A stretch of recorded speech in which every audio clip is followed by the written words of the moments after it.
Welcome to this short film telling the story so far of the Tameside Listens exercise. My name's Joe McCrea and I'm the Head of Engagement for Tameside Listens. Firstly, a few words explaining what is Tameside Listens. Tameside Listens is the biggest listening exercise in Tameside Hospital's Trust's history. It was announced on the 1st of August 2013 as part of the Trust's response to the Kia review. It's a 6-month listening exercise using the widest possible range of channels, tools and processes so that Tameside Hospital can learn from and listen to stakeholders, local people, local patients and their family and its staff.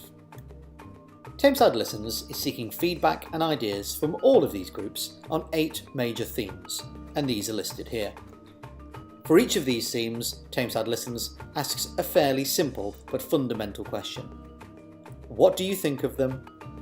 What are your comments on them? And how can we improve? So, what have we done so far as part of the Listens exercise? Well, first of all, we've mapped our stakeholder landscape. We've launched some initial listening channels, and you might well have engaged in some of these already. And we've also begun building our knowledge and analysis tool so we can capture everything that everybody says, understand it and learn from it. In mapping our stakeholder landscape, we have looked across 5 perspectives and identified 53 groups across those perspectives, and here they are. They range from staff and professions across to patients, family and the local community, bodies providing executive and oversight, local media, local commentators and local politicians. Patients, families and staff, importantly, are at the heart of the Tameside Listens exercise. The first listening channel we've established is our Twitter feed, Tameside Listens. We're using this to engage with a whole range of Twitter followers and supporters across our local area. For example, we've engaged with Healthwatch Tameside, who've been very strong supporters of Tameside Listens, and we're engaging with them and their own followers.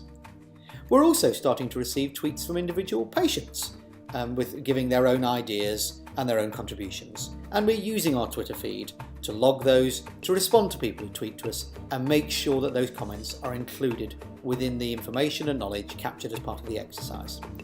It's early days for Tameside Listens and our Twitter feed, but already we know we've reached over 700 accounts and we're looking for this to build and grow as the exercise develops. We've also launched a new Facebook page, facebook.com/Tameside Listens, and here people can join us, like us, and in doing so, their own followers on Facebook will see updates from the Tameside Listens project. We're primarily using the Facebook page to provide updates and stories about how the project is developing. For example, here Tameside Radio reporting about the hospital starts listening, or showing people how they can download a response form and give their own views and ideas into the exercise.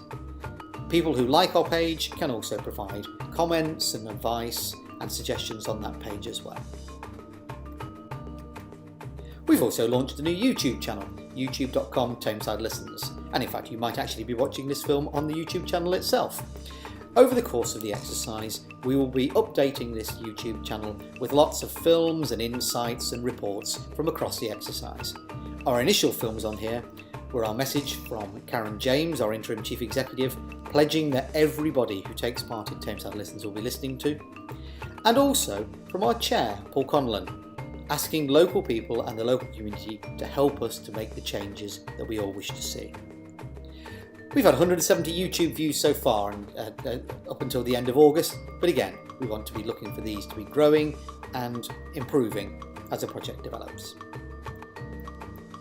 You can also subscribe to our films via a podcast, which is available either on our Podbean podcast channel or available on iTunes. If you subscribe to either of these podcasts, the films that appear on Tameside Listens will automatically download to your device. We're not forgetting more traditional and established ways of communicating with us.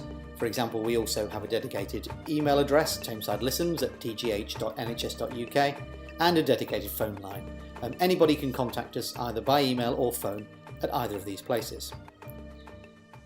We've sent out 17,000 letters. That's to each of our Foundation Trust members, asking them for their own ideas about how Tameside Hospital can improve. And we also have a hospital response form that is available at various locations around the hospital, or which can be downloaded from the Tameside website. Any of these channels can be used to give us your views and tell us what you think.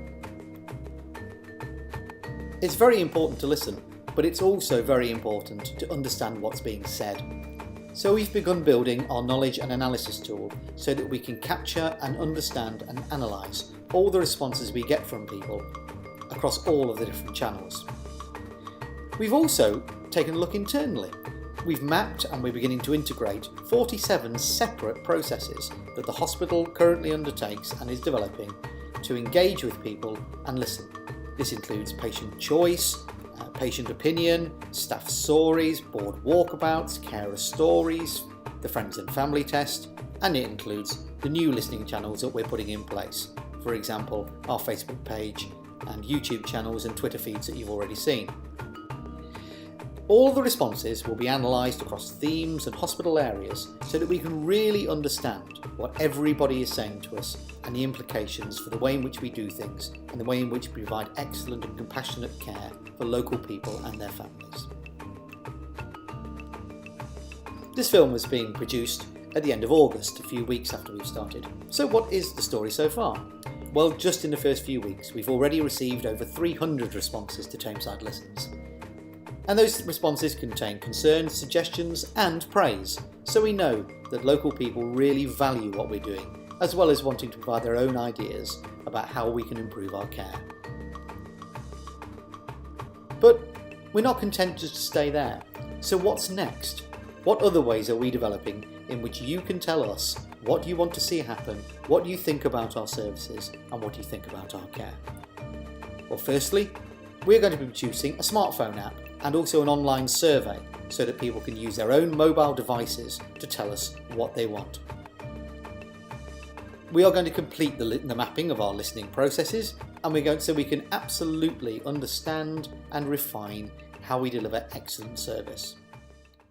And also we'll be developing a timetable and then carrying out listening events and activities and exercises across the entire local community. Of course, you can keep up to date with the latest developments and find out how you can get involved over the coming weeks by engaging with any of the listening channels and engagement channels that we've shown in this film. So that is the story so far for Tameside Listens. If you have any inquiries or questions or wish to find out more, please do get in touch via our email. We very much look forward to hearing from you. Thank you very much.